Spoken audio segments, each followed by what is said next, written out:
অনেকেই অভিযোগ করেন যে সারাদিনই ক্ষুধা লাগে, একটু পর পর কিছু না কিছু খেতে ইচ্ছা করে। এটি শুধু ওজন বৃদ্ধির জন্য কারণই নয়, বরং স্বাস্থ্য সমস্যার ইঙ্গিত হতে পারে। বারবার ক্ষুধা লাগার কারণ ও সমাধান সম্পর্কে জানা খুবই গুরুত্বপূর্ণ, বিশেষ করে যদি আপনি ওজন নিয়ন্ত্রণ রাখতে চান বা সুস্থ থাকতে চান। চলুন জেনে নেওয়া যাক বারবার ক্ষুধা লাগার কারণ ও কিভাবে এটি নিয়ন্ত্রণ করা যায়।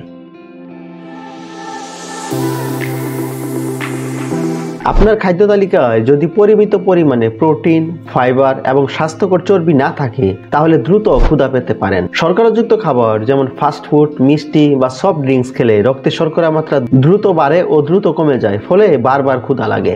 শরীর যখন পানি শূন্য হয়, তখন তা ক্ষুধার অনুভূতি হিসেবে প্রকাশ পেতে পারে। অনেক সময় আমরা বুঝতেই পারি না যে আমাদের আসলে ক্ষুধা নয়, বরং তৃষ্ণা পেয়েছে। পর্যাপ্ত ঘুম না হলে হরমোনের ভারসাম্য নষ্ট হয় এবং গ্রেলিন নামক এক প্রকার হরমোনের পরিমাণ বেড়ে যায়, যা ক্ষুধা বাড়িয়ে দেয়। অন্যদিকে লেপটিন হরমোনের মাত্রা কমে গেলে তৃপ্তি অনুভব হয়, ফলে বেশি খাওয়ার প্রবণতা দেখা দেয়।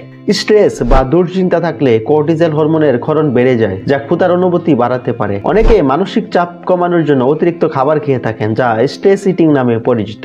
ব্যায়াম করলে ক্ষুধা নিয়ন্ত্রণকারী হরমোনগুলো কার্যকারিতা বাড়ে এবং দীর্ঘ সময় পেট ভরা অনুভূত হয়। ব্যায়াম না করলে বিপাক হার কমে যায় এবং ক্ষুধার অনুভূতি বেড়ে যেতে পারে আপনার।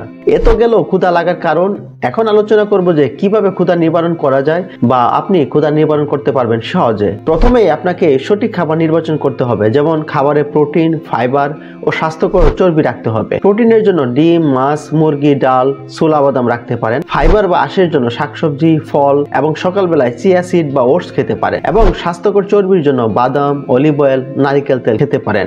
দিনে অন্তত 8 থেকে 10 গ্লাস পানি পান করতে হবে আপনাকে। খাবারের আগে 1 গ্লাস পানি পান করলে ক্ষুধা অনুভব কম হয় এবং বেশি খাওয়া থেকেও বিরত থাকা যায়। ঘুম ভালো হলে ক্ষুধা নিয়ন্ত্রণকারী হরমোন সঠিকভাবে কাজ করবে এবং অপ্রয়োজনীয় খাওয়ার প্রবণতা কমে যাবে।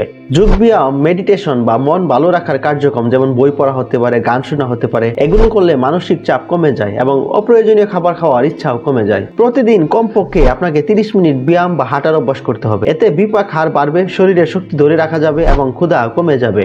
অনেক সময় দীর্ঘক্ষণ না খেলে ক্ষুধা অতিরিক্ত বেড়ে যায় এবং তখন বেশি খেয়ে ফেলার প্রবণতা তৈরি হয়। তাই আপনি একটা নির্দিষ্ট সময় তৈরি করে নিন, যেভাবে খেলে আপনি সার্বক্ষণিক শক্তি পাবেন। ক্ষুধা একটি স্বাভাবিক বিষয়, কিন্তু যদি তা মাত্রার চেয়ে বেশি হয়, তবে এটি আপনার শরীরে কিছু গুরুত্বপূর্ণ বার্তা বহন করতে পারে। হয়তো আপনার খাদ্যাভ্যাস ঠিক নেই, হয়তো পর্যাপ্ত প্রোটিন ও ফাইবার পাচ্ছেন না, অথবা হতে পারে মানসিক চাপ যা আপনাকে বারবার ক্ষুধার অনুভূতি দিচ্ছে। তবে চিন্তার কিছু নেই, সচেতন খাদ্যাভ্যাস, সঠিক পুষ্টি এবং কিছু ছোট ছোট পরিবর্তনই আপনাকে এই সমস্যার সমাধান দিতে পারে। আসল কথা হলো আমাদের শরীরের সংকেতগুলো বোঝা এবং সেটির জন্য সঠিক পদক্ষেপ নেওয়া। আপনি কি মনে করেন আপনার কি বারবার ক্ষুধা লাগে? এই বিষয়ে আপনার অভিজ্ঞতা বা কোনো কার্যকরী টিপস থাকলে কমেন্টে জানান। আর যদি এই ভিডিওটি উপকার মনে হয়, তাহলে লাইক, শেয়ার এবং চ্যানেলটি সাবস্ক্রাইব করতে বলবেন না। নতুন এক স্বাস্থ্যকর পর্বে আবার দেখা হবে আপনাদের সাথে। সে পর্যন্ত সবাই ভালো থাকুন, সুস্থ থাকুন। আল্লাহ হাফেজ।